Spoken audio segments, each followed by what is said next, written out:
নমস্কার বন্ধুরা, কৃষ্ণ ফুড ওয়ার্ল্ডে আপনাদের স্বাগত। আজকে বানাবো খুবই অল্প সময়ে সর্ষে পোস্ত দিয়ে মাছের ঝাল। চলুন তাহলে দেখিনি কী কী দিয়ে বানাচ্ছি।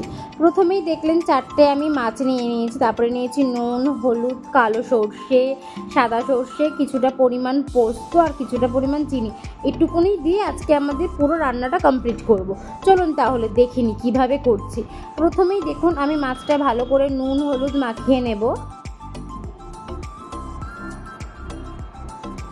তারপরে এদিকে গ্যাসে আমি কড়াই বসিয়ে দিয়েছি। কড়াই গরম হলে আমি পরিমাণ মতন তেল দিয়ে দেব মাছ ভাজার জন্য। দেখুন আমি তেলটা দিয়ে দিলাম। তেলটা গরম হলে মাছগুলো এক এক করে দিয়ে দেব।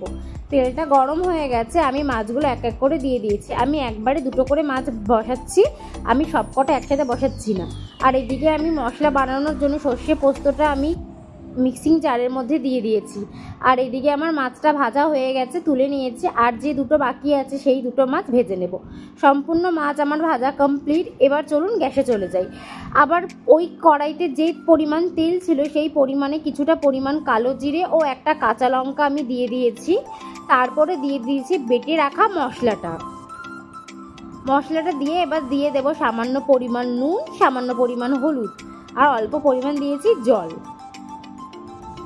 নুন হলুদটা দিয়ে হালকা করে মশলাটা ফুটলে আমি দিয়ে দেব মাছটা, কারণ সর্ষে বেশি ফুটালে হয়ে যায় তেতো, যে কারণে আমি মাছটা দিয়ে দিলাম। দেখুন আমি এক এক করে মাছটা আমি দিয়ে দিচ্ছি।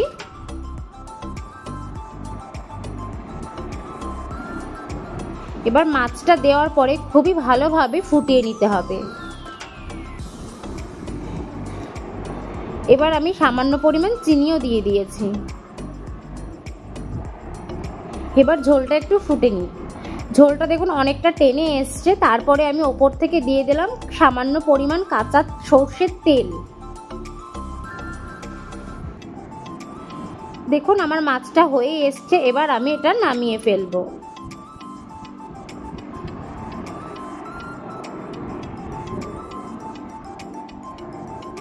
আমি মাছটা নামিয়ে ফেলেছি। দেখুন খুবই অল্প সময়ের মধ্যে কিন্তু আমি রান্নাটা কমপ্লিট করে ফেলেছি।